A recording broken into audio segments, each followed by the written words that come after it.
Sheldon Lu with us today. I believe there's no need to introduce Sheldon. Many of you have already familiar with his significant contributions to the field of Chinese film studies. And he also has close connections with our comparative literature department. So Sheldon is a distinguished professor of comparative literature at the University of California, Davis. In his esteemed career, he has held positions such as department chair of comparative literature, director of the graduate program of comparative literature, and founding co-director of film studies.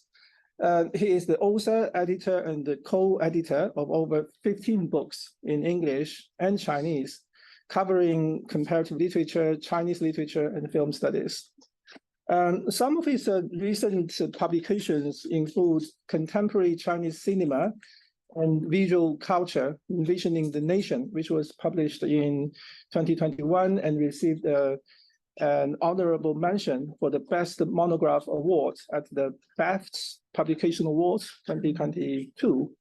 He also published lyric poetry and the Solidarity Society in Hong Kong in the 1950s in 2022. The book is in Chinese.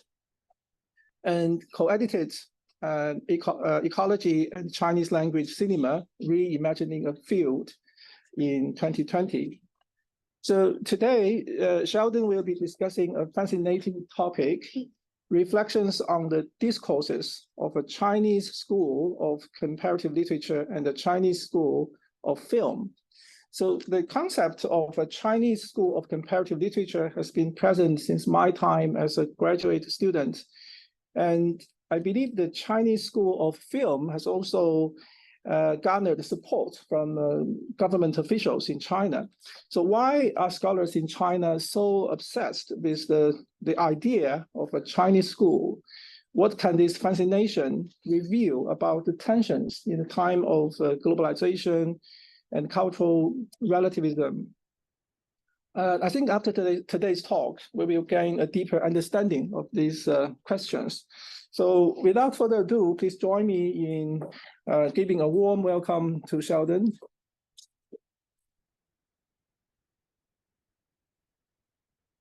Thank you so much for the introduction. It's always a pleasure and honor to visit Hong Kong University.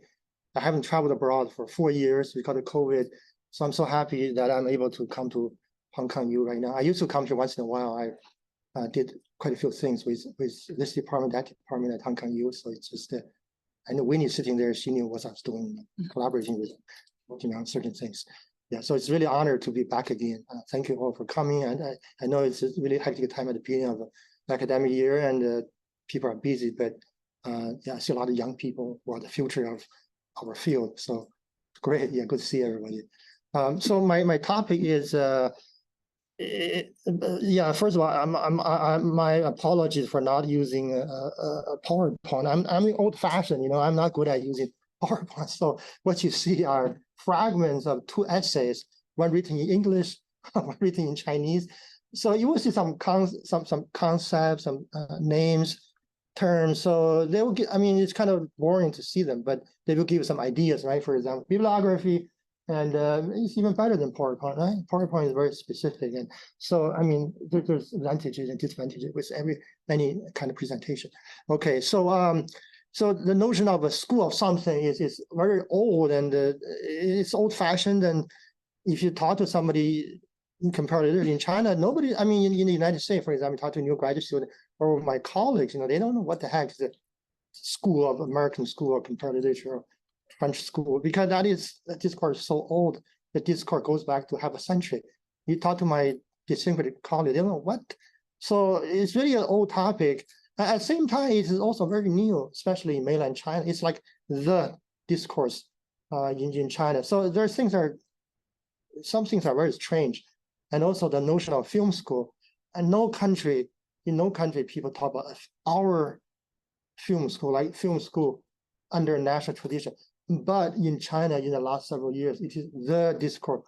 Let's build a Chinese school or 中国电影学派. It doesn't make sense. I'm sorry. I mean, I'm not going to criticize these things or advocate these discourses. Let's just try to understand, you know, the implications and what are behind these ways of thinking about academia, about fiction, about cross-cultural relations, things like that, right?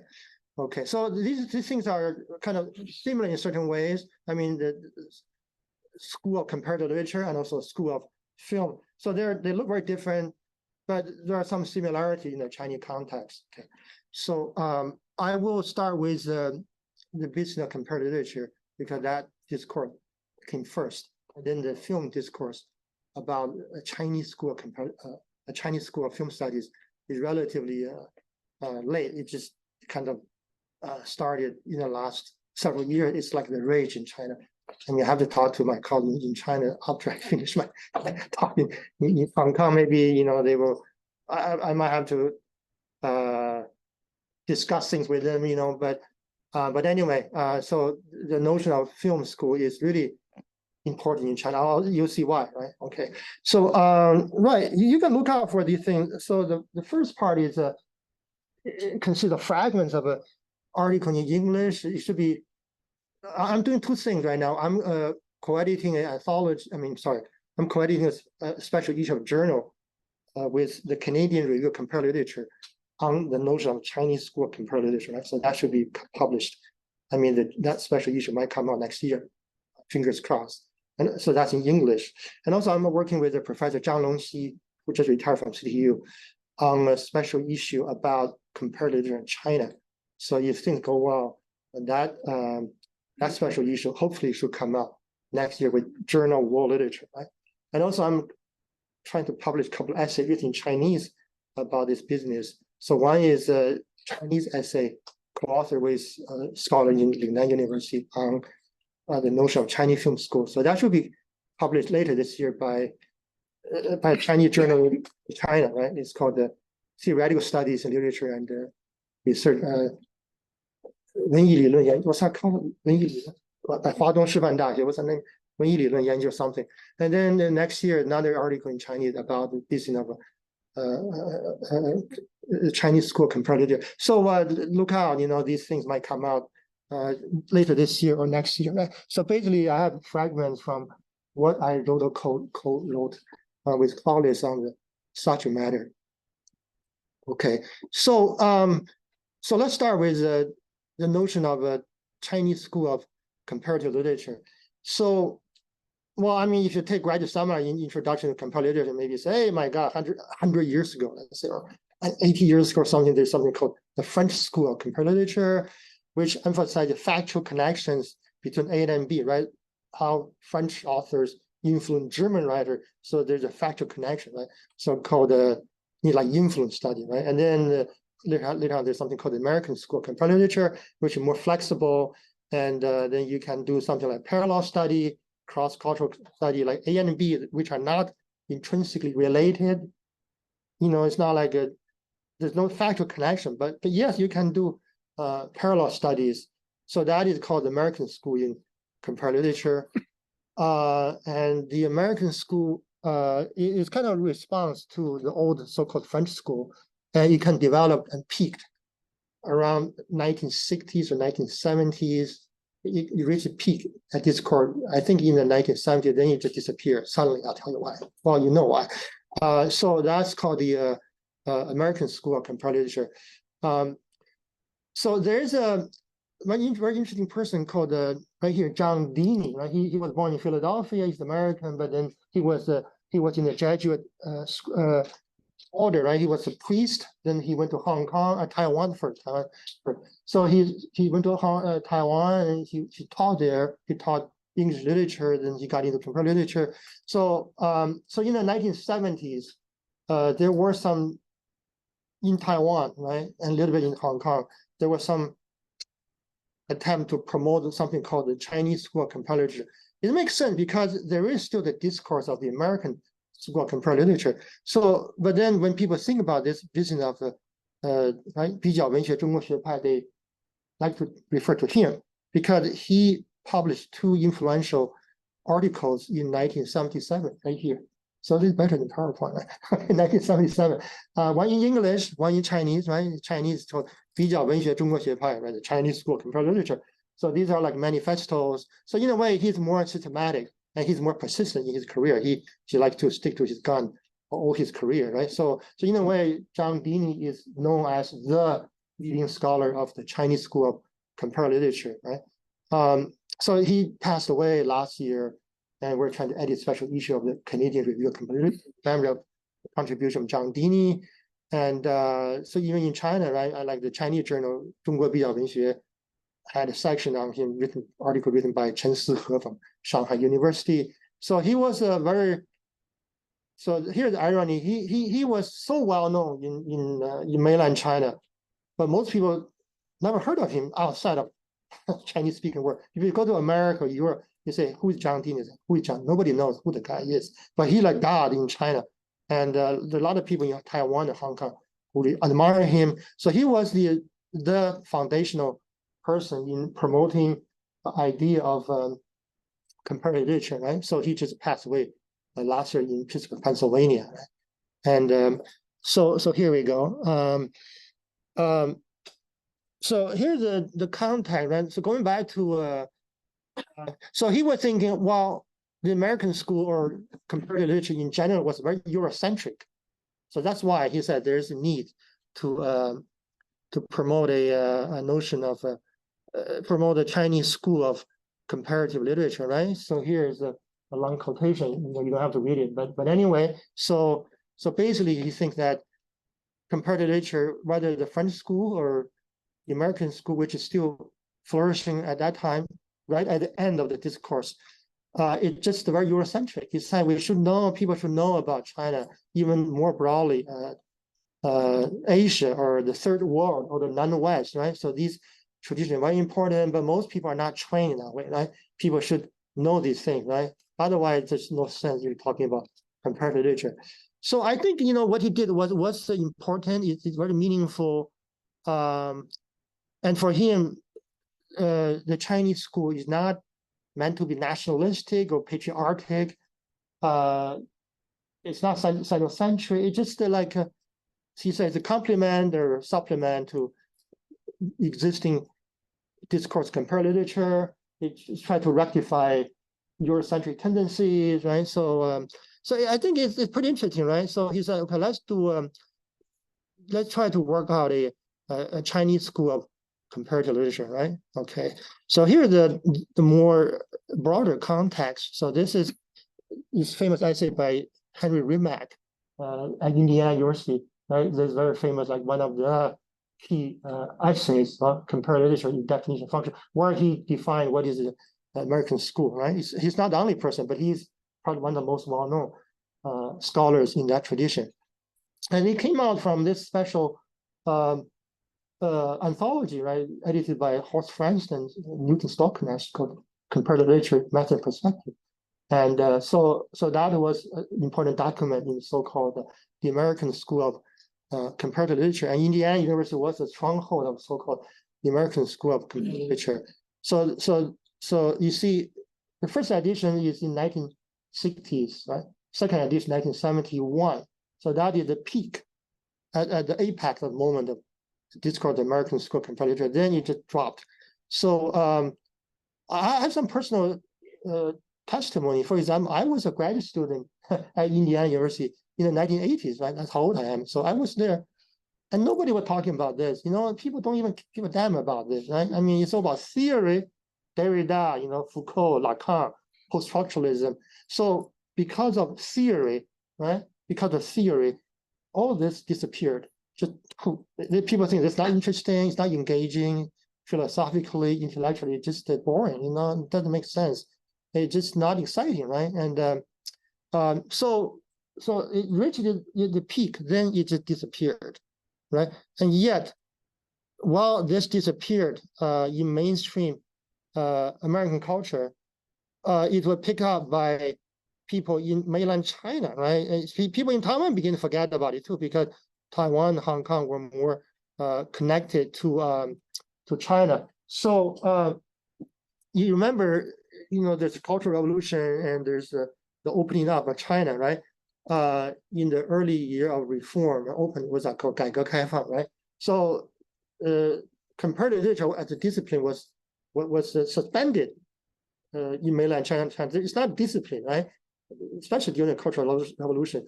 So people were doing, you can say they were doing comparative literature, like Chen Zhongshu, the great scholar, but there's no discipline, there's no institution, which is called comparative literature. So comparative literature was reestablished in mainland China in the late 1970s and early 1980s.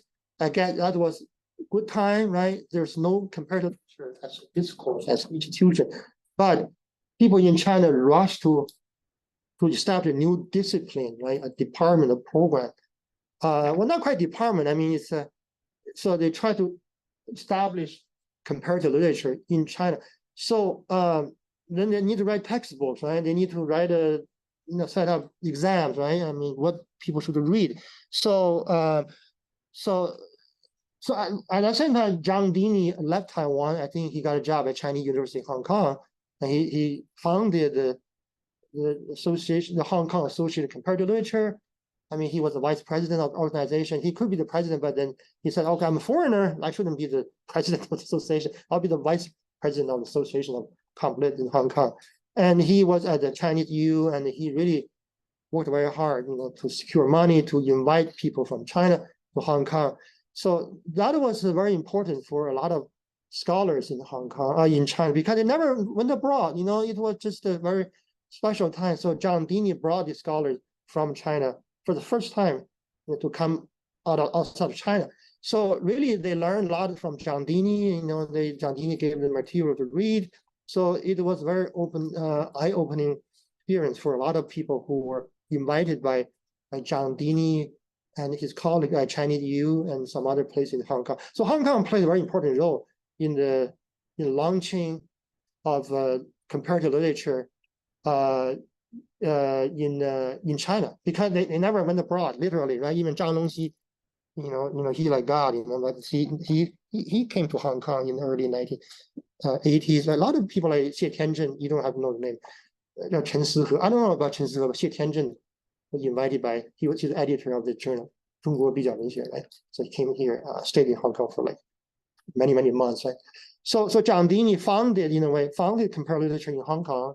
And he's like a very energetic, evangelical kind of person promoting comparative literature.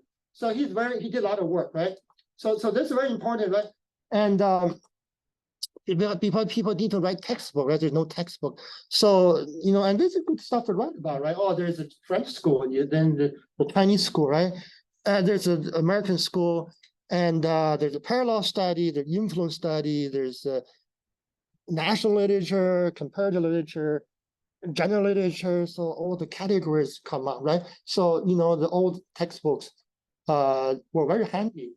And then the idea of a Chinese school is also a very good thing for people in China, right? Oh my God, now it's like a Hegelian teleology, right? French school, American school, Chinese school.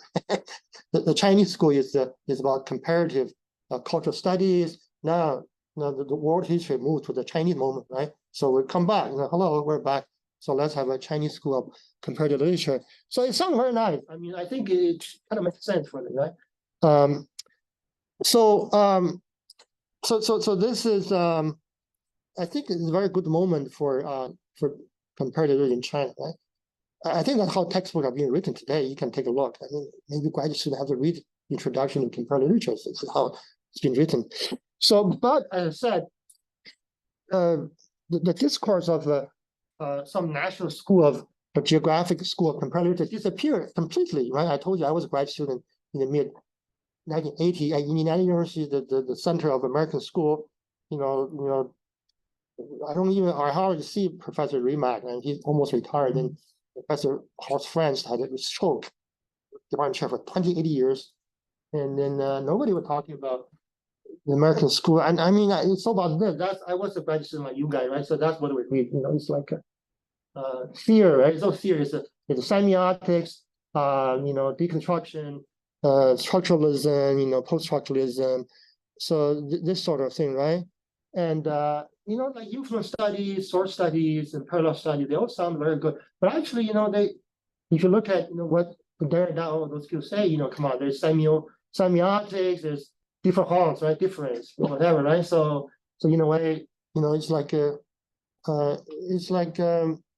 Wikipedia right now. Everything refers to each other. Come on, there's no influence study. Everything are kind of connected according to post-structuralism. So students were studying all this sort of thing, right?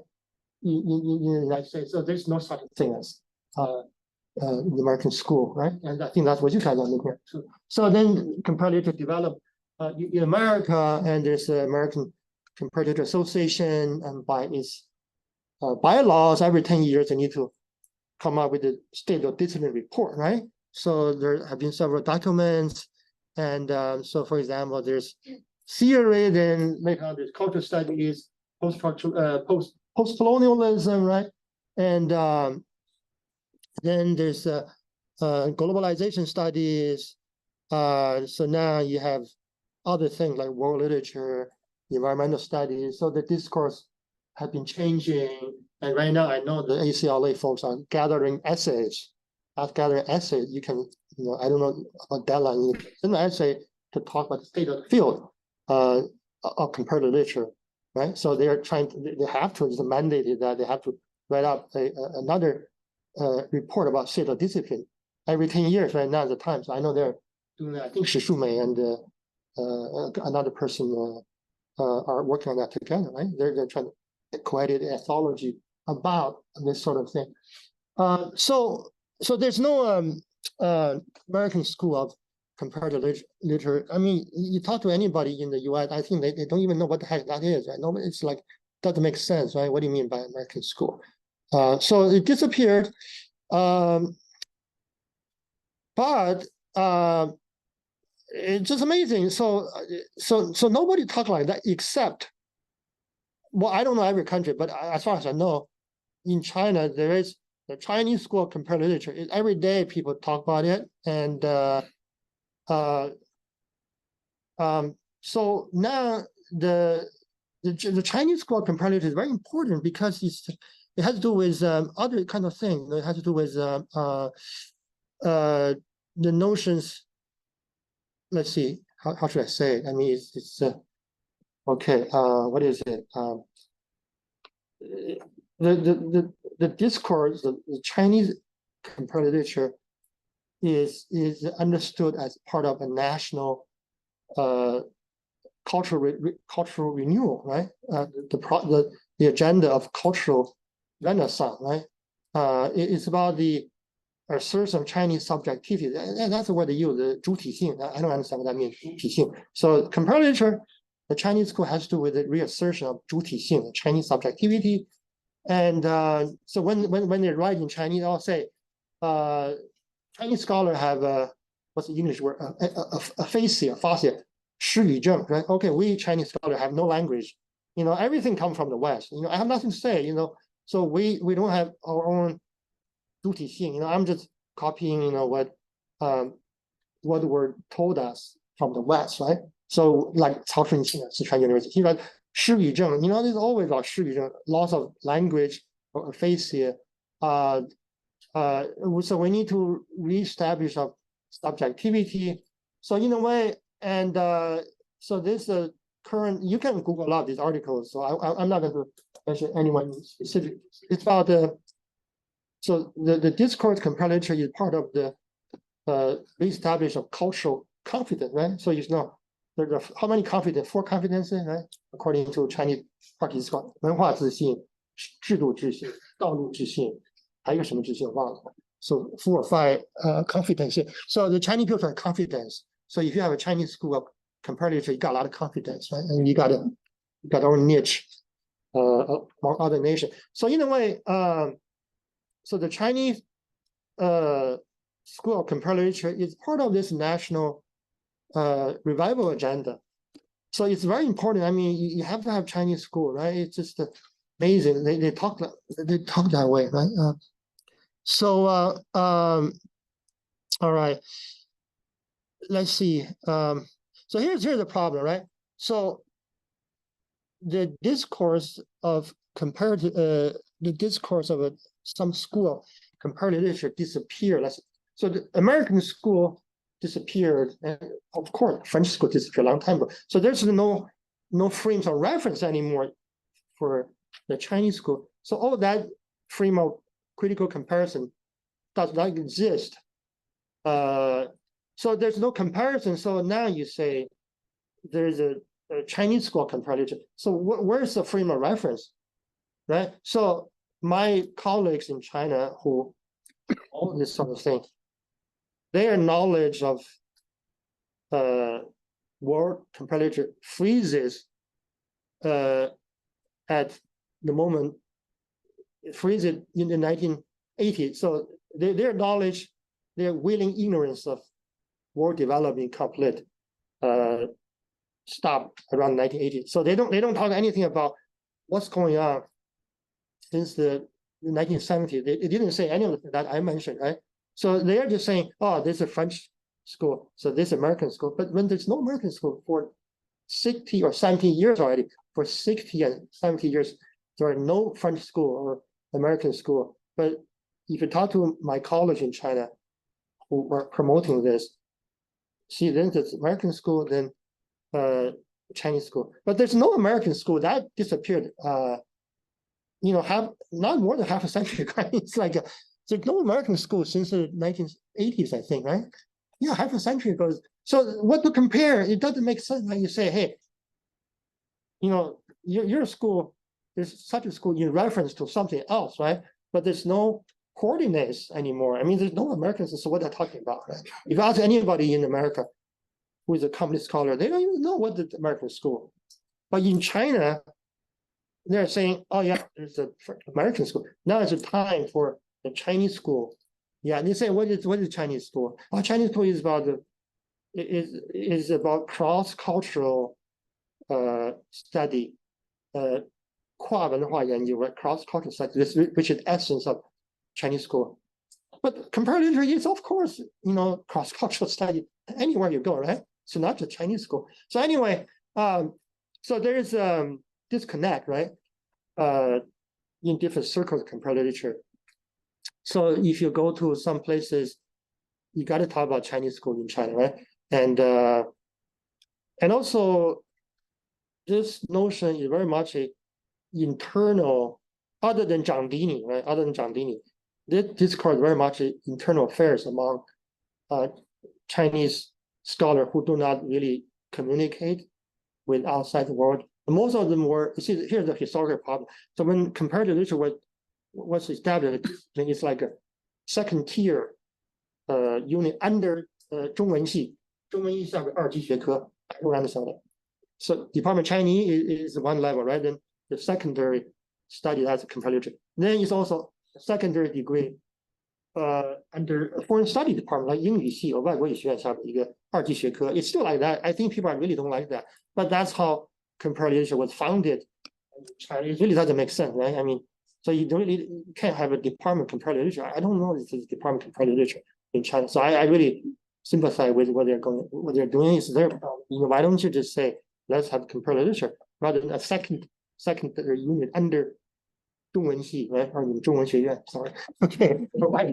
So there's a separate complete department at Hong Kong, you're right. But in China, no, you can't do that. It goes under the Chinese department or language department. So most of the people in the Chinese department, they don't speak English, they don't speak any foreign language.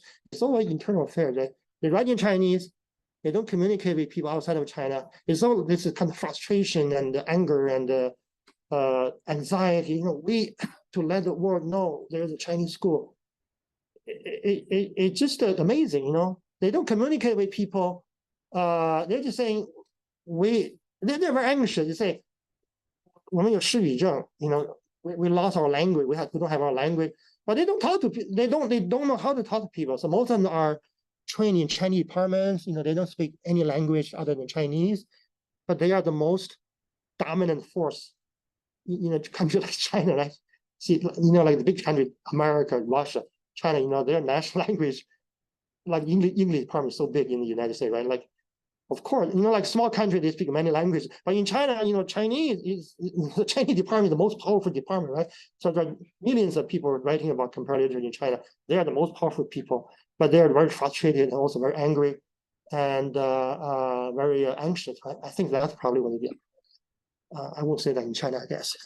but Zhang Dini is, he was born in the U.S. Right? He's an American citizen. I mean, he was American, right? But this is, I think, what he said.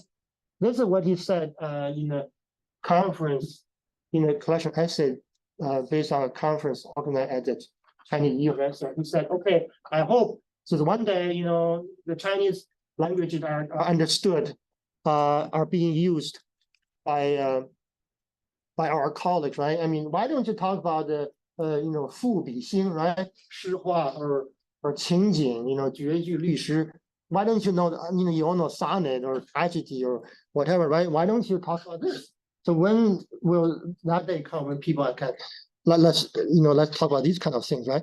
So I think Zhang Dini had a good point. I mean, he never changed. He always promoted, the Chinese school, right? Even though in his old age, he still like to talk about the Chinese school comparative literature. So that's why we're trying to do a special issue of this journal to commemorate his legacy.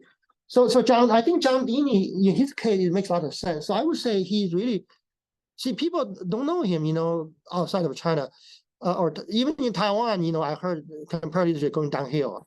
There's a lot of comparative literature, what you call units or department disappeared, and people really don't care about comparative literature except China, I guess.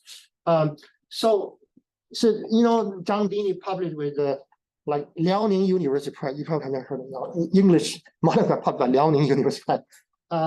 It's published with Chinese U Press. So he never published at Harvard or whatever, Princeton University, Stanford, right? So people did not know who this guy is, right?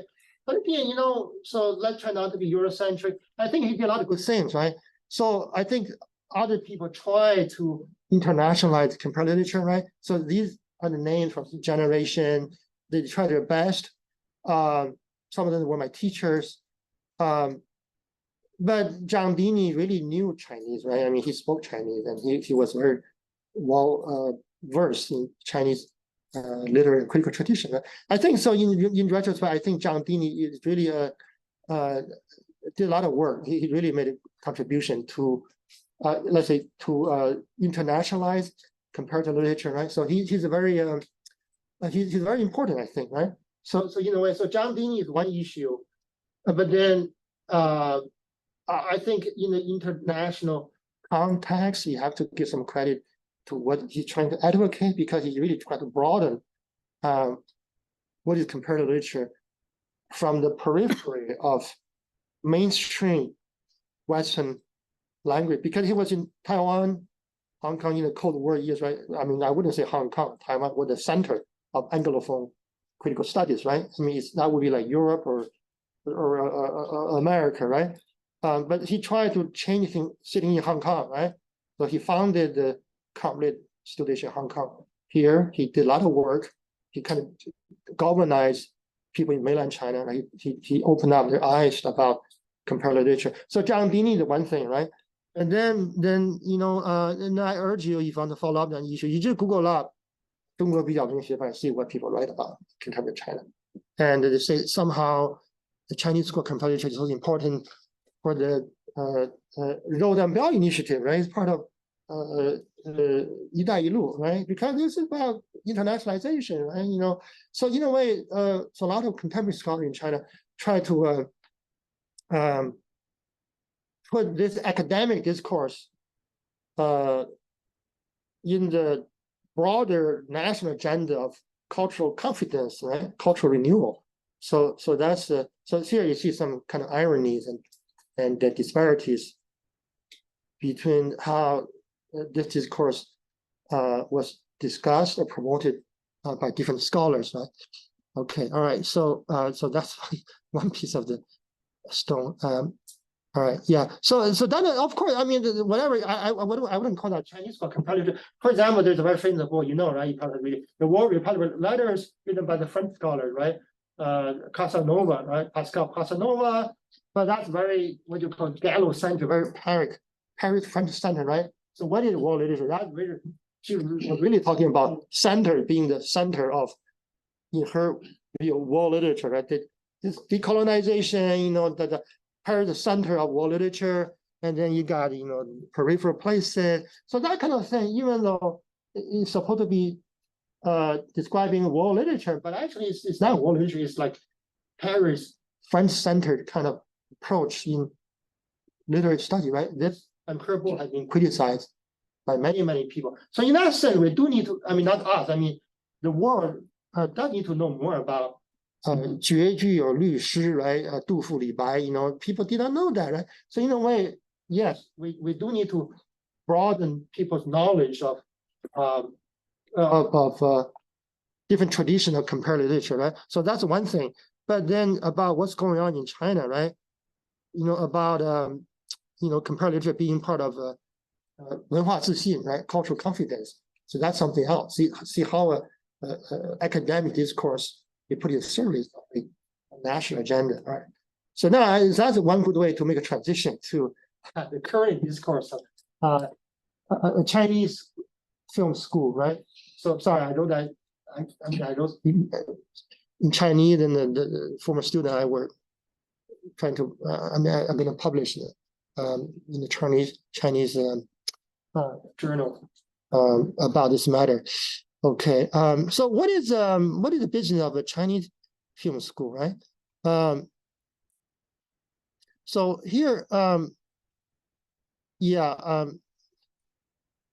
so I think this is how to get started. Just how many years ago? A few years ago, there's a I think the former retired leader visited the Beijing Film Academy, right? Beijing 电影学院. I think 副总理 who retired, right? Who he visited there. He said, "Oh, it would be great if we have one day we have a Chinese film school, 中国电影学派, right?" So then, you know, because of what he said, in part, then the leadership of Beijing Film Academy began to promote the notion of a Chinese school of comparative literature from Beijing Film Academy.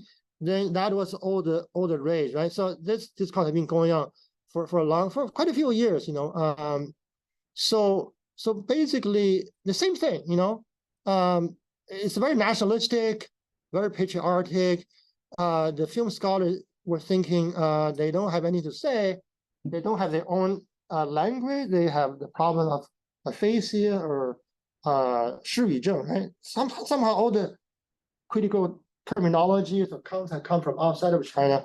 They feel really they feel powerless. They really try to assert their tradition, right? And actually, is just go back. This is what happened before. I think you know, somebody else should talk about this, not me. But actually, just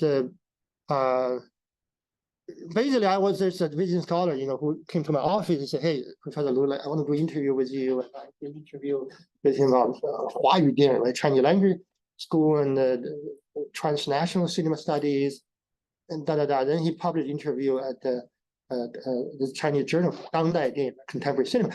But then that triggered a lot of reactions. So this is like almost 10 years ago, right? So it triggered a lot of reactions, and then a lot of people could not even admit that they wouldn't accept the notion of Chinese language cinema or transnational cinema. Their language is 中国电影, right? Chinese cinema. So there's no such thing as 华语电影. No, that's come from Taiwan. It's come from Taiwan. We write 中国电影史, 中国电影, right? So where is subjectivity? Here I'm sitting in Beijing, right? I'm sitting here. I'm writing Chinese cinema.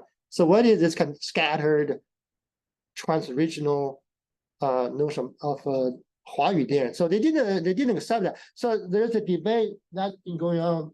It went on for a few years, and I shouldn't talk about that, right? Because I was pretty much the center of this thing. And so I was told I represent transnational, decentered kind of notion of film studies, 华语电影, right? So 华语is not a it's kind of language, right? It's not about Chinese cinema. So there's a lot of people in China who write 中国电影史. You cannot say, they say, you cannot write 华语电影史. That doesn't make sense for them. So you have to write 中国电影史. So there are a lot of issues, right? You know, what about Hong Kong? What about Taiwan? Where would you put that under a book called Chinese film study, right? Chinese film history. So there's a lot of issues about nationhood, about identity, subjectivity.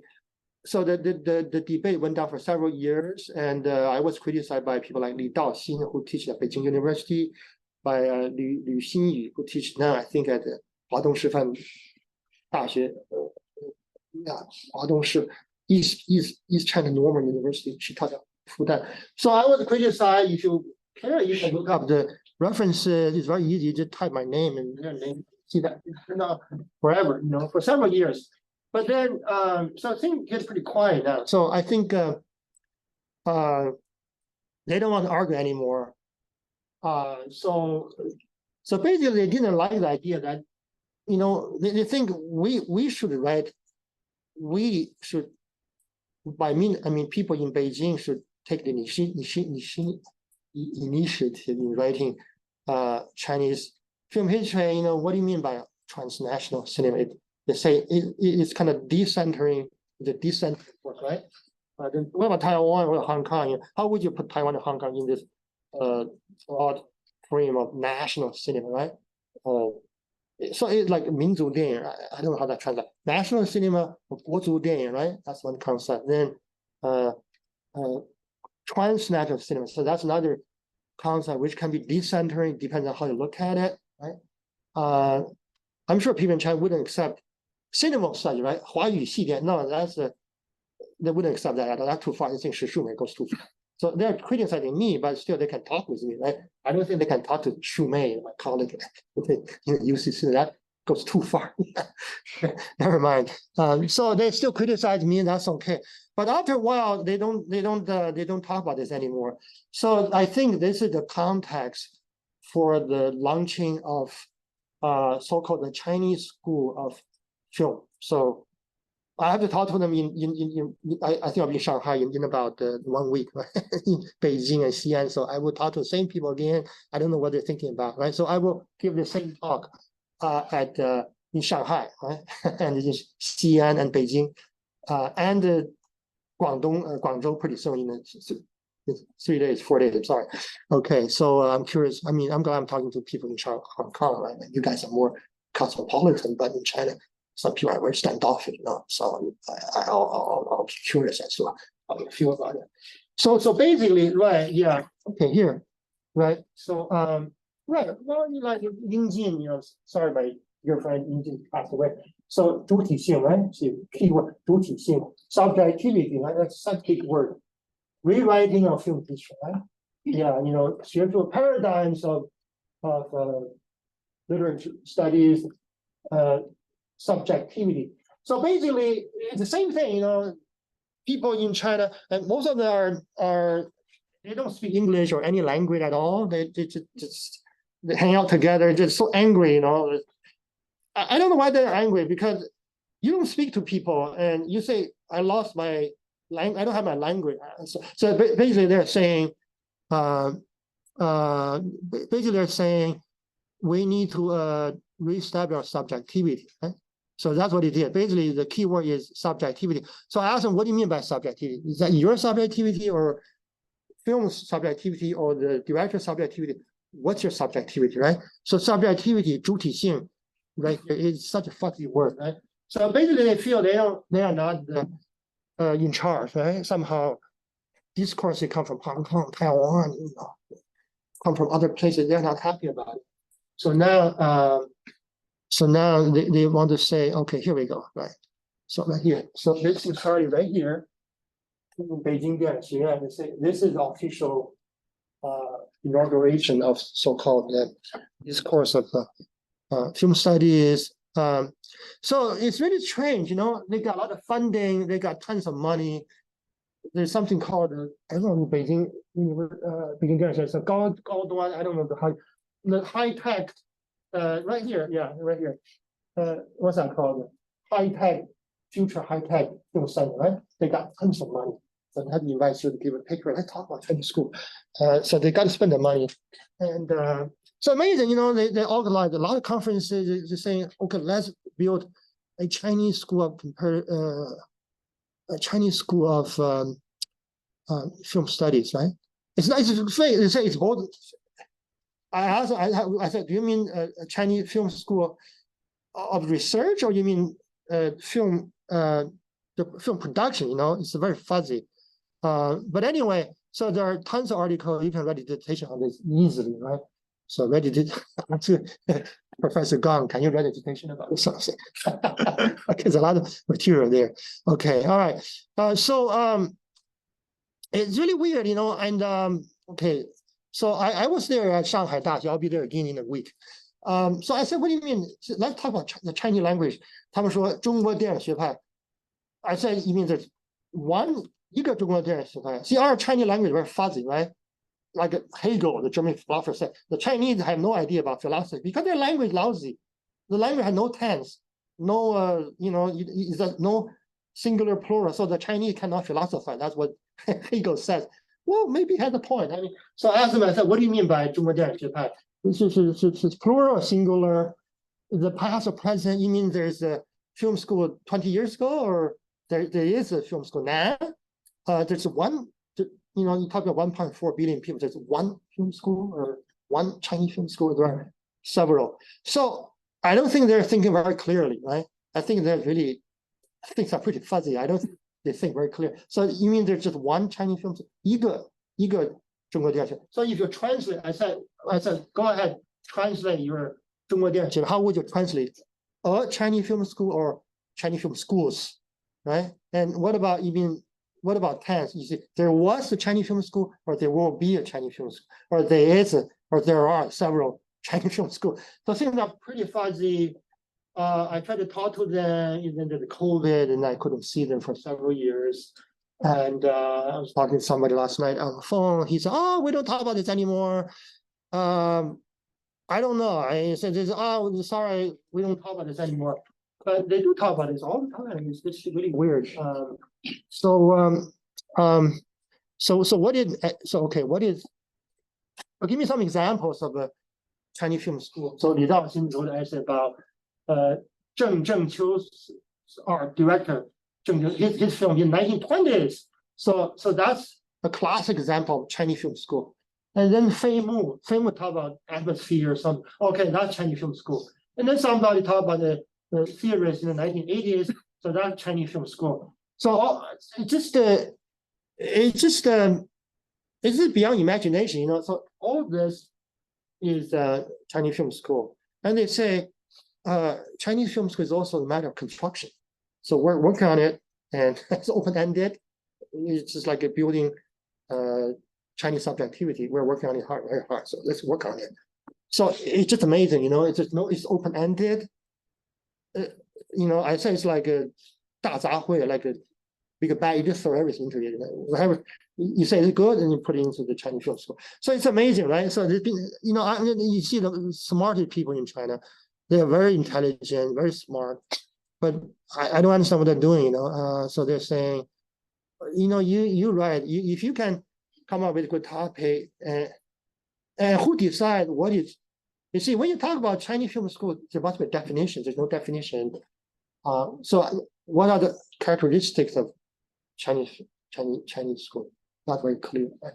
So they say, they contain Chinese values, Chinese philosophy, Chinese art forms. They show a Chinese spirit. So very vague, very general. And so let's build it. That's part of Chinese cultural confidence. It's important to do this because we need to build Chinese subjectivity. So that is what is 中国电影学派, right? Yeah. So anyway, so not all people in China think that way, right? So there's some critical voices, right? So some scholar would say, hey, this is just a very political discourse. It doesn't make sense, right? And also, what do you mean by one Chinese film school? It doesn't make sense. I mean, just one? What do you mean? And also, and when you say Chinese film school, there must be some international frame of reference, right? So there's no comparison. No other country is talking about our school. So this is really interesting about China, right? China is such a fascinating place. No other country say there's our school. There's no American school or German school, French school of film. But the Chinese person, there is a Chinese film school. It's just amazing, right?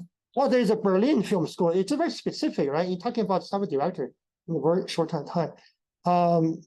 There's a Polish film school. It lasted for a few years in the 1960s, 50s, right? So no other country can say there's an American film school. You talk about millions of films, how can you have American film school? That makes sense, right? There's no Italian film school. So, but the Chinese scholars say they're working on the Chinese film school, right? So it's just amazing, right? I mean, I don't know. I think they're still saying, oh, what I do is part of the construction of Chinese film school. So okay, anyway. So I think there's the same kind of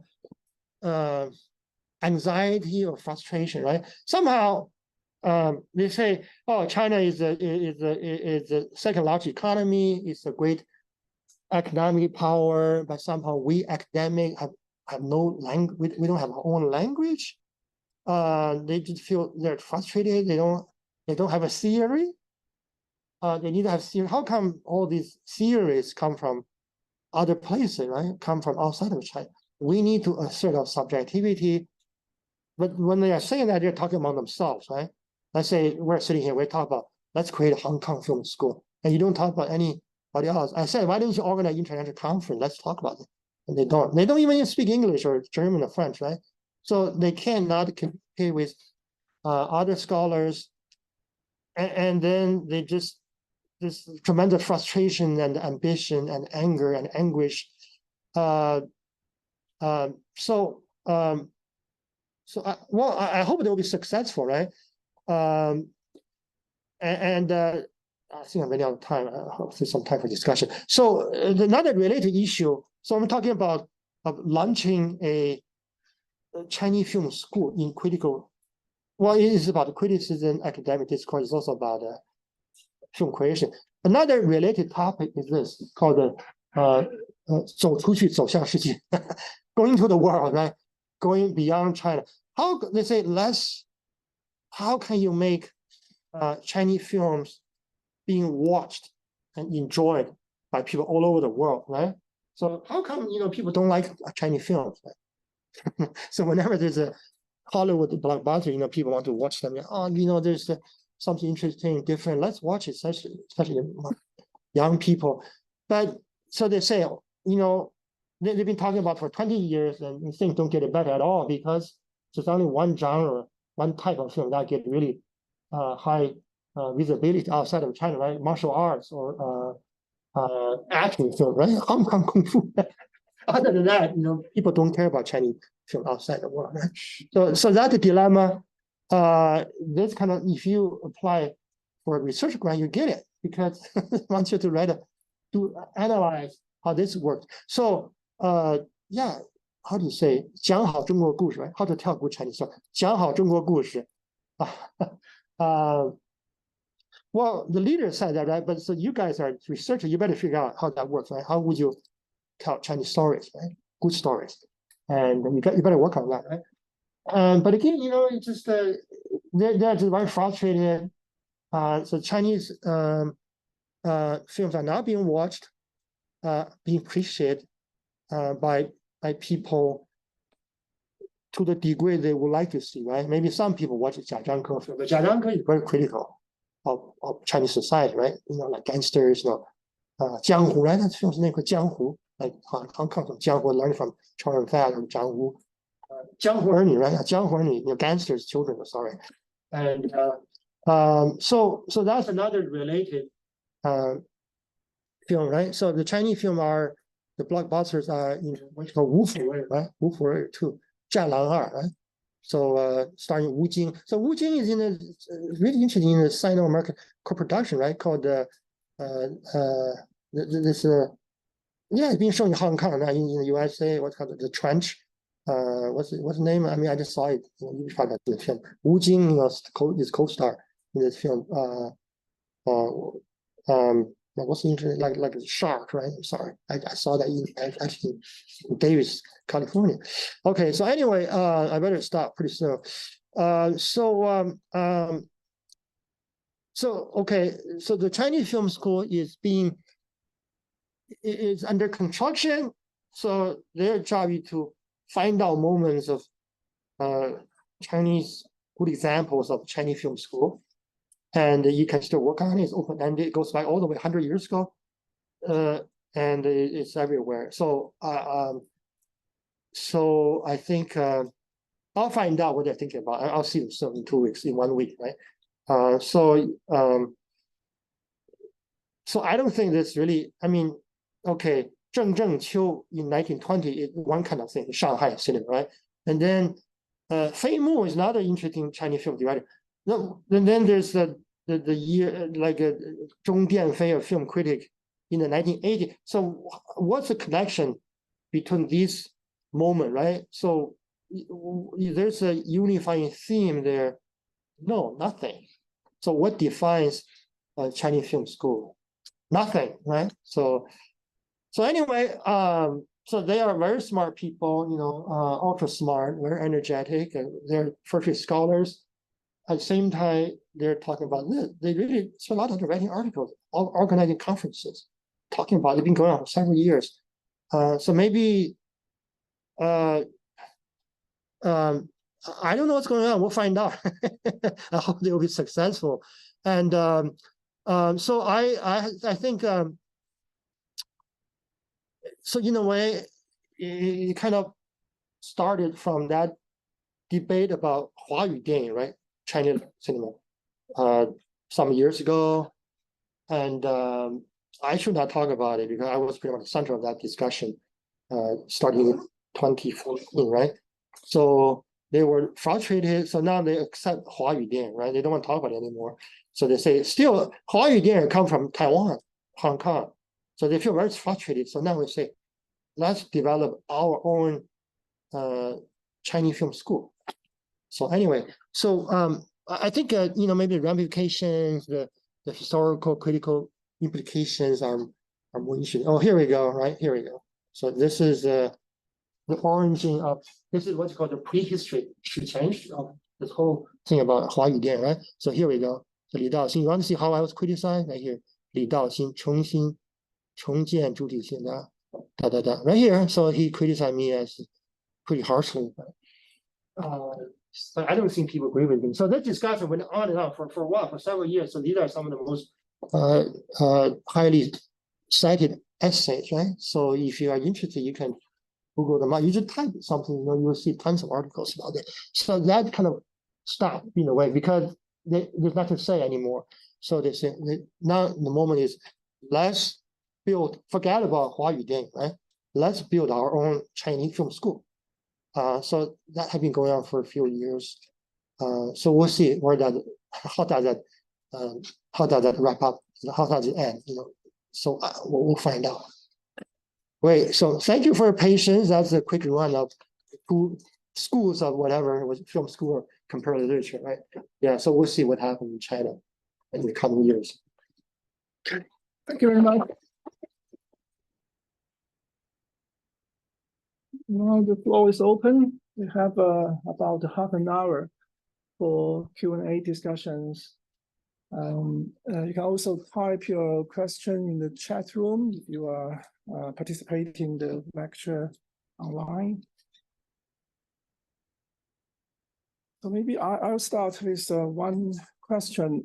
You mentioned the anxiety of the Chinese scholars. So why do you think they are anxious? Where does this anxiety come from? I think it's a very Chinese thing. We are the largest country in the world. We're the second largest economy in the world. But somehow we are we don't have our own language. We should, we should be very important. How come we don't have any original concept? All the concepts come from Hong Kong or Taiwan or abroad or from other countries. We don't have our own critical discourse. So they feel they really need to invent or reinvent themselves. See, this is just amazing. So there's no such a thing as 中国电影学派. You never heard of this until a few years ago. But see how it goes. 郑正秋, 1920s, 100 years ago. So you just build, it goes back. So 中国电影学派 started 100 years ago. There's no such a thing as 中国电影学派. I mean, 郑正秋would be horrified to say, come on, what I'm doing for 中国电影, right? So it's just amazing. He's a very smart guy. He's very smart. He's associate dean of film in the art school. Look at this. I don't know what can I say about it. 中国电影学派. So now left wing school. I mean, they didn't call themselves 中国电影学派 in the 1930s, right?马路天使. No way, come on, but now it's 中国电影学派. It's just amazing, like a reconstruction. See, 中国电影学派. Just I don't know what to say. It's not a. It's just some kind of scholarship. I don't know what to say. They didn't call themselves 中国电影学派. So I guess maybe this kind of anxiety, we're a big country. We should have our own discourse, but we have no language, right?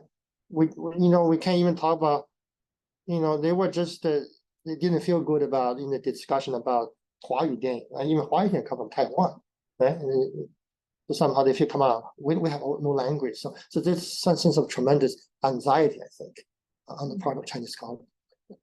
Does this anxiety has anything to do with the fact that China has been marginalized for a long time? Well, probably, you see, it's kind of tricky. See, I think now, China is a very powerful country. Nobody can bully China or tell China what to do, right? So nobody tells Chinese scholars, Chinese film stars what to do.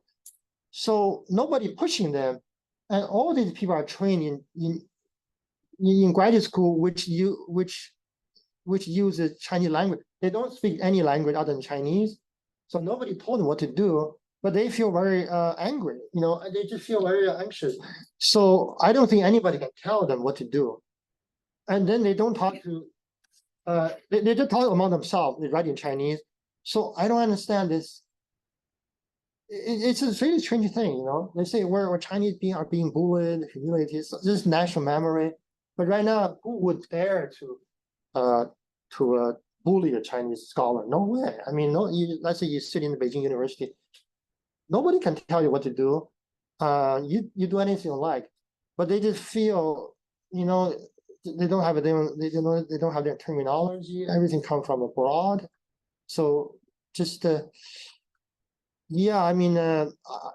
don't know why they feel so anxious about having their own language.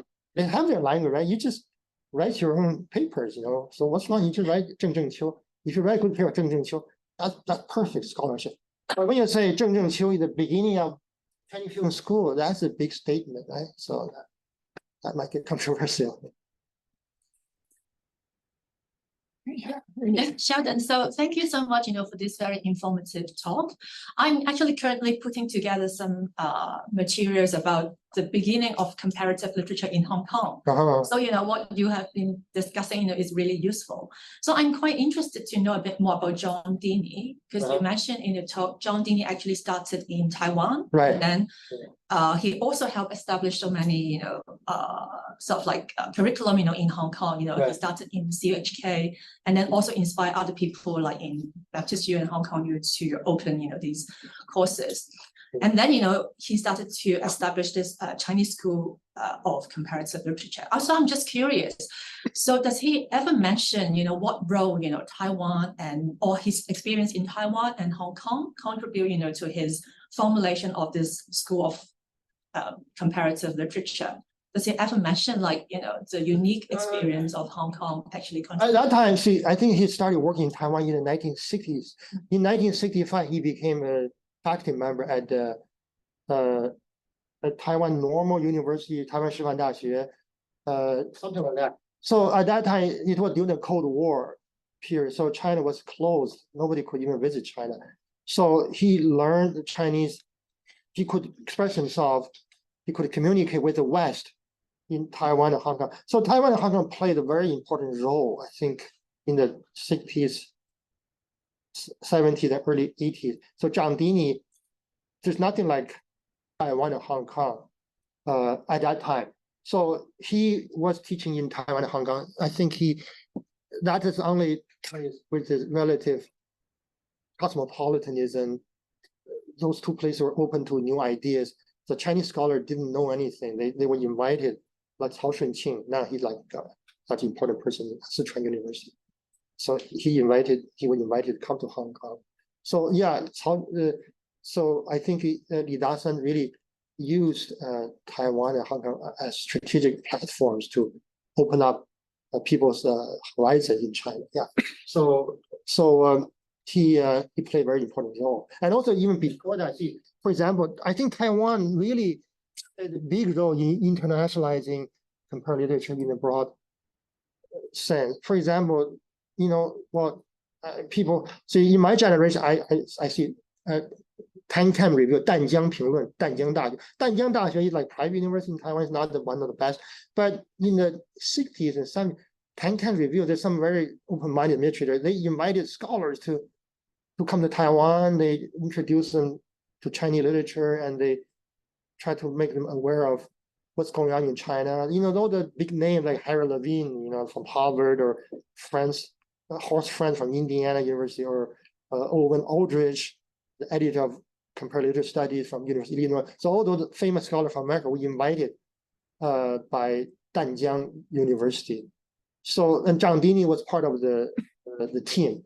So they really brought these people from the West to help them to understand what's going on in China.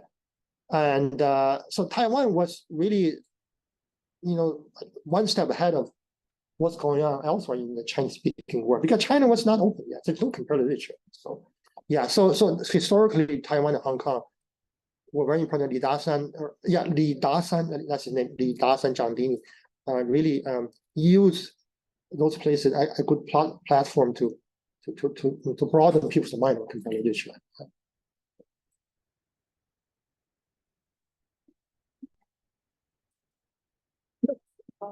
Hi, Professor Lu. Thank you for this amazing talk. And I've read your debates with Professor Li Daoxing 10 years ago. It's really, really amazing. I really like it. Yeah. So basically, my question is still going back to this very essential question.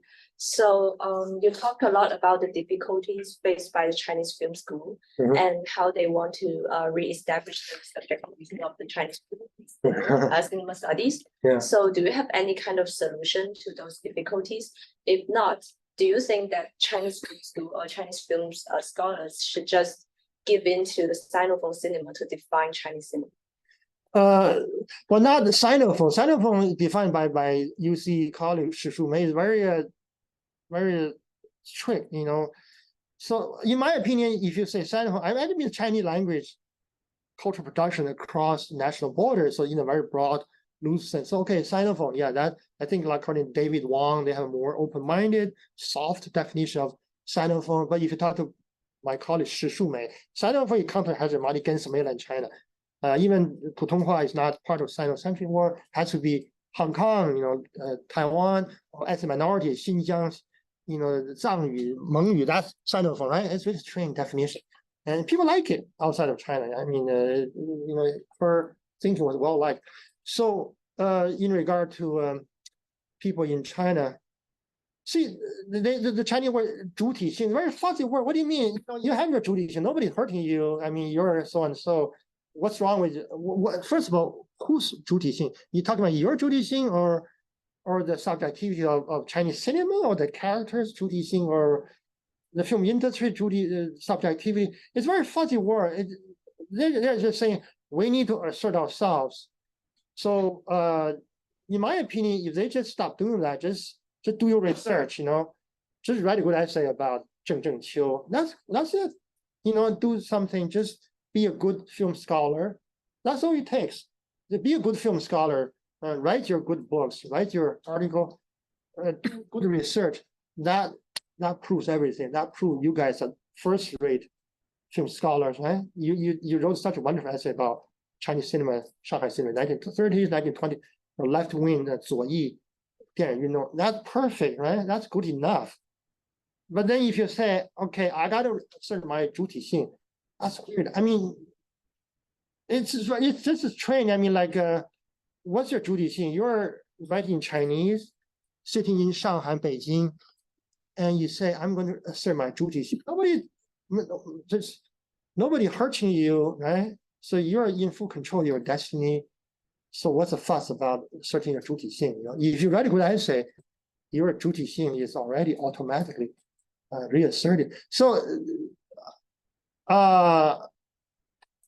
you know, I'm sorry, people are, this is open online, right? I mean, I think that I better control myself. I mean, I don't think this kind of Chinese film school will get anywhere. It's like in Chinese, 烂尾工程, right? It will just disappear, you know, there's no end. Because it doesn't make sense. What is the school? You got to be specific. Like the Berlin school is very specific, right? The Berlin school, you know, maybe the 3 directors, 10 years. The Chinese school goes back to the beginning until eternity. This is Chinese film. That's right. So we're building it. It goes back to the 1920s. I'm not joking. You see it. I'm not joking, right? 1920s and 1980s and today. So there's no temporal, spatial limitation. It's everything and anything, right? It's just amazing, yeah. So I think this thing just will run out of steam at some point. Yeah. Oh, yeah. Thank you, Professor. I hope you don't mind this question. I really want to know that do you think there is a connection between the censorship of our film industry and the difficulties of establishing our subjectivity? I mean, our anxiety. Do you think there is a causality, or they contribute to each other, or they just have a more complex relationship? Well, I think the censorship is really a question, and you got to be careful. You know, for example, you know, you can't write certain things. So I kind of sympathize with my colleague in China. See, they cannot go in certain direction. So then their energy channel into one other direction, right? So it's kind of tricky. Well, you know, if you say, you go in this way, talking about subjectivity, it's safe, it's patriotic, it could be even nationalistic. It's okay, you're fine.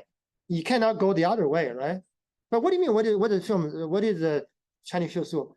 What, for example, what about the films of Jia Zhangke? You know, every film is so dark, so critical. So would that be example of the Chinese film school? Why don't you write an essay about, okay, this guy? Why don't you say Jia Zhangke's cinema is example of Chinese film school? They don't want to write about it, right? Because Jia Zhangke 电影江湖人 is about gangsters, right? Everybody gangster in his film. So the Chinese are gangsters. So it's a different way. I mean, actually, those films, the American film, the gangster films are the best film, like, you know, Martin Scorsese, you know, Robert De Niro, Texture. The gangster films are wonderful. In Hong Kong films, some of the best films are gangster films, Zhou Renfa, right, Zhang Wu. That's tremendous, you know, a great introduction, I mean, contribution to world cinema. So the Chinese scholar, I understand what they're doing. They really have some difficulties, and certain things they cannot touch. So they're, for example, this is what they do. What's that word? Film industry study, the big topic, 电影产业研究 or 工业, because that's safe. Oh, the Chinese film industry, #1 now, #2. See, our box office has surpassed Hollywood. We're #1 now, you know, see, because a lot of people, you know, in China. So if you all go to theater, of course your box office will break, you know, you'll surpass the United States. It's easy. So there's a lot of study in 产业 or 电影工业美学, right? Film industry. So that's safe, right? But they don't want to touch other sensitive topics. You know, they just say, oh my God, our statistic goes up and up, but your box office and audience, you know, the COVID, you know, made things difficult. But now I think people are going back to the movie theater. So you see a Chinese film that are going, we're #1, almost. #2, #1 again, #2, #1. So it kind of, so that's what they can do, right? There are other things they cannot do. That's really a pity, unfortunately. Yeah. Okay, I think maybe my question is a little bit risky and at least some courage to come this question.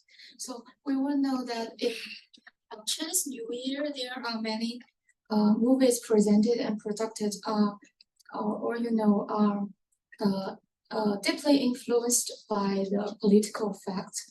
Political readers like Zhan Nahar, as you mentioned before, has not got enough attention overseas. Right. So I'm very curious. I definitely know we cannot totally get rid of the the study of the relationship between the politics and the cinema studies. Right. But how to find the balance between how to find the balance and create more universally welcomed cinemas, and how could this be well recognized? Yeah, that's a key issue. It's very hard. Actually, I'm supposed to give 2 lectures in Shanghai. One is on this topic, how to 如何电影国际化, how to internationalize Chinese film study. Another one is about the film school business at 2 separate locations. So it is hard. I think the Chinese people are thinking about it. Film scholars were thinking about exactly what you're raising. It's a dilemma. For example, Wolf Warrior 2 broke the box office at that time. It was the best-selling film.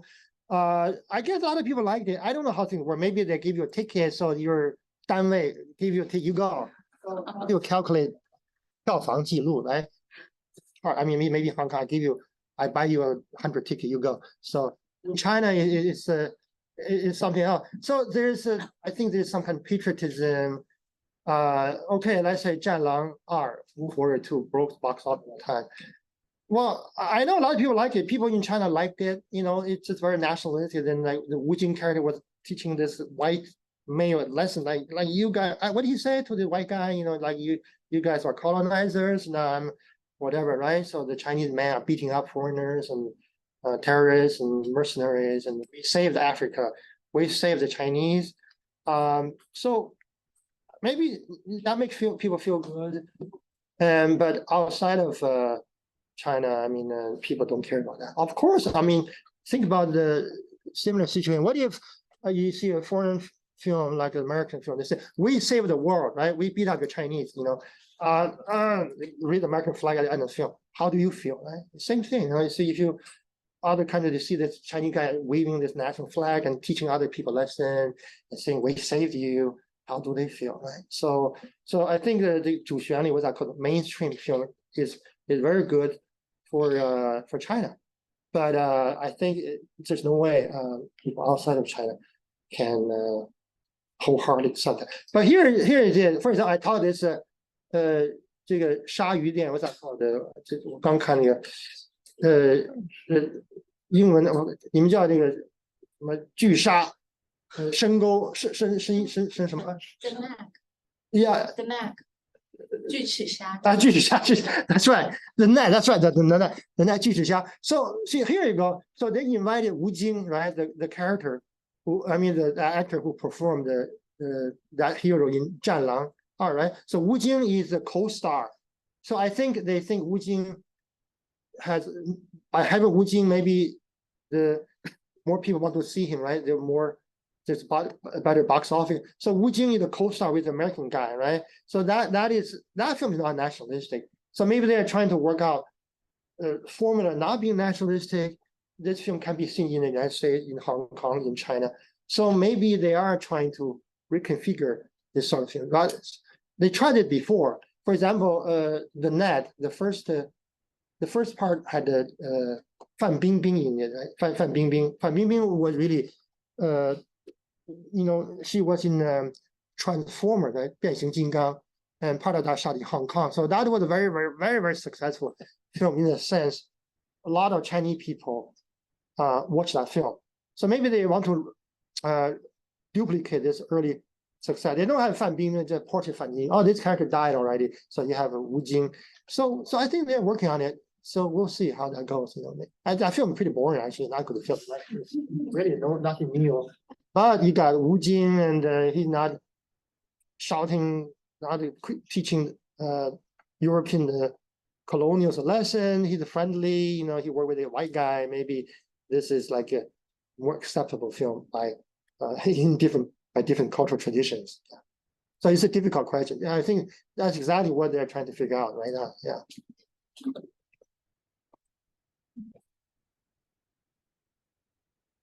No question? Yeah, please.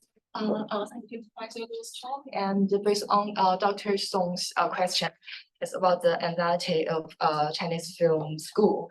And actually, my paper focused on the Hong Kong movies during the Cold War in the 1950s to 60s. So I found that in the Hong Kong newspaper during that time, especially in the 1950s, actually there are two Chinese cinemas. It's from Taiwan and China. And at the very beginning of 1950s, we can find the Kuomintang governments. They actually like to talk about the Chinese cinema in Hong Kong newspaper like 华侨日报, 工商晚报, yeah, and maybe it's a weapon to strengthen or prove its culture power in the global market. And then in the following years, China, Beijing started to talk about Chinese film, and they also hold Chinese film festival in the socialist camp. And then they, and then both Hong Kong and China, they to develop to write Chinese film history, the series of book. And maybe can I say maybe we it always has anxiety in the development of Chinese cinema, and it's just like the anxiety about cinema and also about the culture or the politics. Yeah, that's true. Yeah, I think under Kuomintang in the 1960s or 40s, so their film studio called the 三丑中影是吧？ 中国电影. So they're called We Are the Chinese film studio, right? We are China. So it's very nationalistic. Chinese, mainland China were doing the same thing. We are China, right? Yeah. So good subjectivity. So here we go. That'd be quite. So the Taiwanese government is very nationalistic. Some of the film are very patriotic. The same thing, the Chinese film in mainland China, the communists, the socialists were doing the same thing, right? So even though they are fighting each other, but still they are government, right? They each say we are the Chinese government. 中华民国 is the real government. 中华人民共和国 is the real government, right? So the irony is that only film in Hong Kong had a regional international market. Most people don't give a damn about those two traditions. They are two Chinese.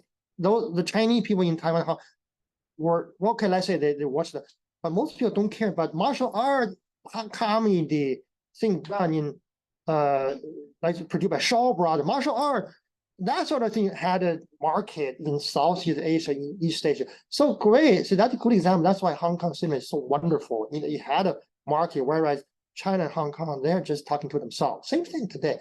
But now, not a good question. So there's a Taiwanese cinema, mainland Chinese or Hong Kong cinema. So here's the question for academic discussion. How do you write a Chinese film history? 怎么写中国电影史? Do you include Taiwan or do you include Hong Kong? So in China, 中国电影史, one chapter, one section on Hong Kong. But if you are in Taiwan, you probably don't want to write it. So that there's subjectivity. No way, come on. I mean, we are the center. So in Beijing, like Ding Yaping or Li Daoxing, they have to write. See, that's what I'm saying. There's only 中国电影史, there's only Chinese film history. There's not such thing as 华语电影. 华语电影 problematic. 华语电影 means there's no center, right? 华语电影, I mean, I'm making Hong Kong today now. I'm making a film in Taiwan, whatever, right? But 中国电影, 中国, 那台湾是中国的一部分, right?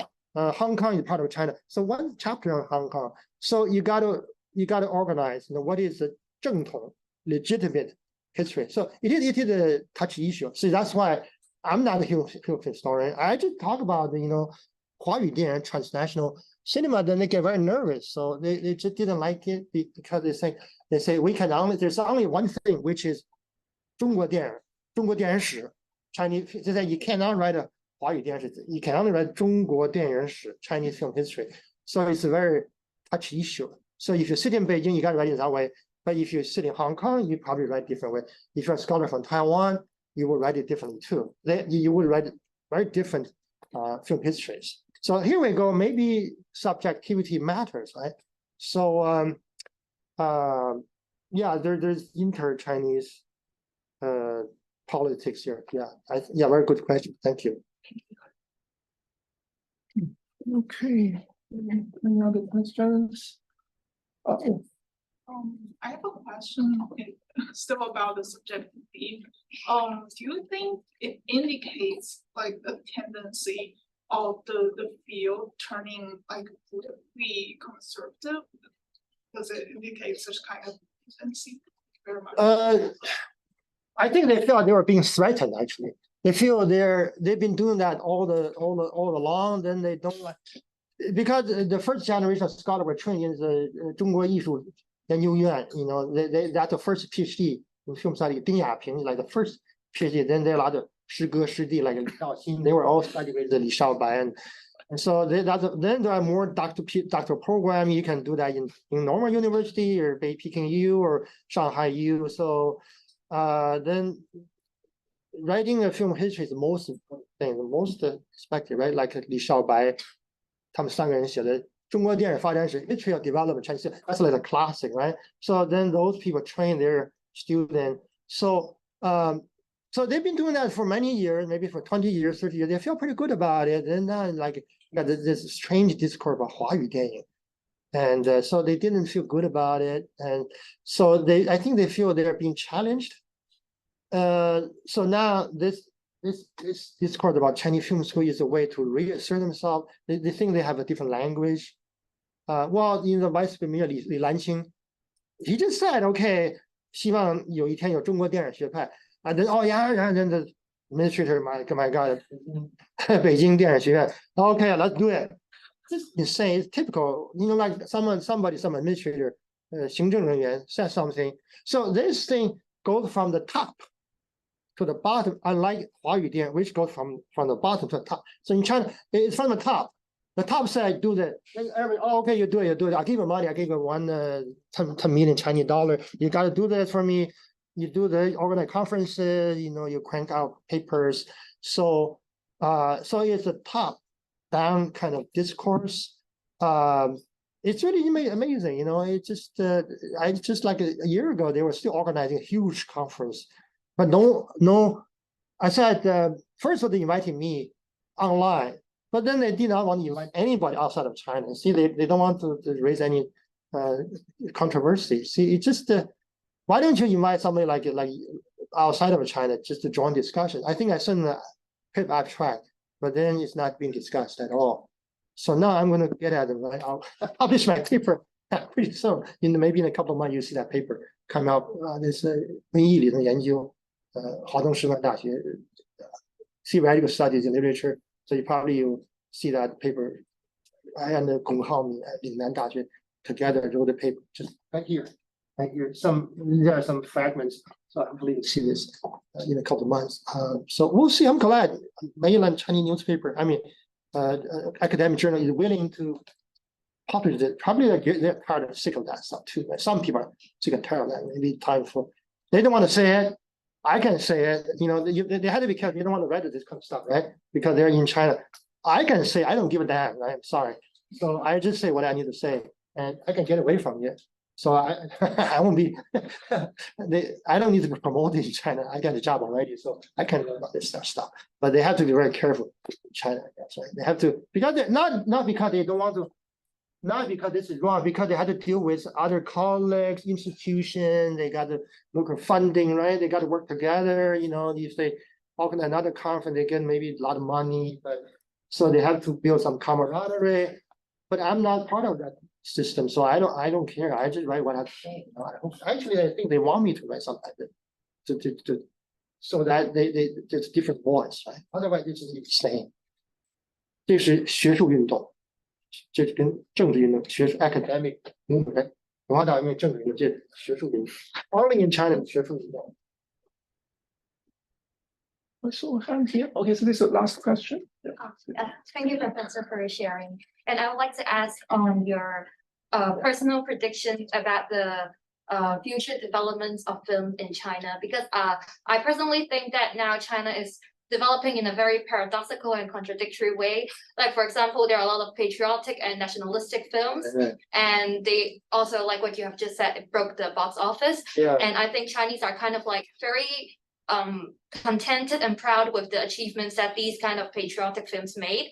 But at the same time, as if China is also trying to reach out, like, for example, like we have talked about the collaboration of stars in China and also in Hollywood, in some Hollywood blockbusters like Fan Bingbing and Wu Jing. So what will, like, how do you think China's movies or films will develop in the future? Like more relying on which parts, or just developing in both channels? Yeah, that's a question. I'm sure people are thinking about that. People are thinking about it in China, in Hong Kong. I mean, everybody is thinking about it. It's really hard. I agree. Maybe the atmosphere gets more conservative. They're very successful in one direction, right? Wolf Warrior kind of film, then the Wandering Earth, so the Honghai operation, the Red Sea, right? Honghai 行动. So they go in that way. They go. So great. They say it's like a kind of new kind of commercialized mainstream film. So they're very good in going this direction, right? So that's why. But if you're talking about going abroad, people don't want to see it. I mean, you sell. Why would people want to see a Wolf Warrior 2? The Chinese taking over the world. No way. They don't want to see that. Just like you don't want to see the American film taking over China, right? No way. So yeah, that's a quite a problem. I mean, I see. I don't know. I hope people are have a more diverse approach to telling good Chinese story. You see, when you say tell good Chinese story, can you tell a bad story about China? Jia Zhang always tell bad story about gangster, like 天注定, right? All about murder, bang bang bang. Jiang Wen, Jiang Wu, the 打死人. So what about Jia Zhang film? I think good film is not about projecting a positive image of country. See, what are the good Hollywood films? Robert De Niro, Taxi Driver, bang bang bang bang, right? So that's a good film about human nature, right? So Dark Corner. Let's look at the film that win awards at international festival. Not number one, not the biggest country. Korea, South Korea, or Romania, South Korea Paradise, 寄生虫那个这么糟糕的电影 China. Come on, how can you make a film about China? China is not like this, right? You cannot even make that kind of film in China, right? It's not even that the censors will not clear that, right? You can't even make it. You got to get permission. So I don't know. There are a lot of structural problems in China. So I don't mean Parasite, a good film, but again, got an award. If you're thinking about getting awards, a lot of contradictions. See, on the one hand, the Chinese are so eager in promoting this, what's it called, 软实力 soft power, like 孔子学院 made tons of money. In my UC Davis, there's a 孔子学院. Then they got rid of it. No, I don't like 孔子学院. Get out of here. So the Chinese government threw out tons of money. For the result is terrible. Doesn't get anywhere. So on the one hand, they're very angry, very ambitious. But why don't you make some good film? But this film is not telling a good Chinese story. It's too dark. So you cannot even release it. Right? But what about Parasite, South Korea, right? Or Romanian film? Some Romanian film got the best award at Cannes Film Festival. So on the one hand, you want to get awards at this film festival. On the other hand, you can't even make this film. It's really, whereas America, I think, I'm sorry, okay, this is Hong Kong. They try to branch out and recuperate different sources. They did this insane film about everywhere, everything all at once, right?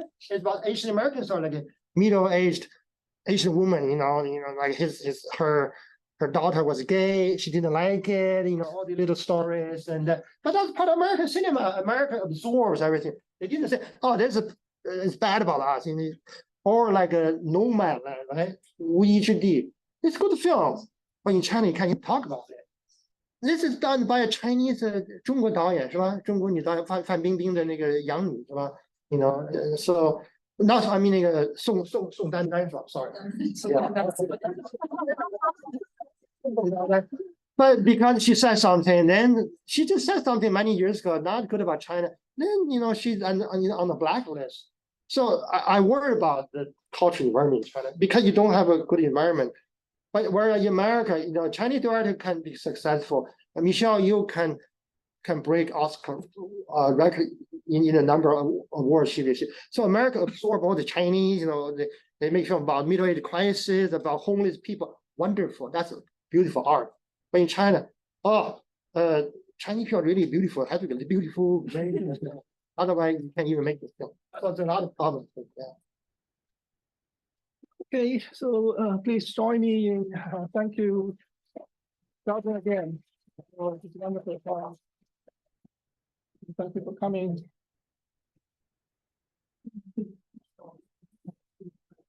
Hey, yeah. Also following the question you were just talking about. Well, yes, of course, the investor or the audience, they don't like to turn like they don't have to see Chinese people like saving other people, but they do have want to see Chinese film, like they want to see the society.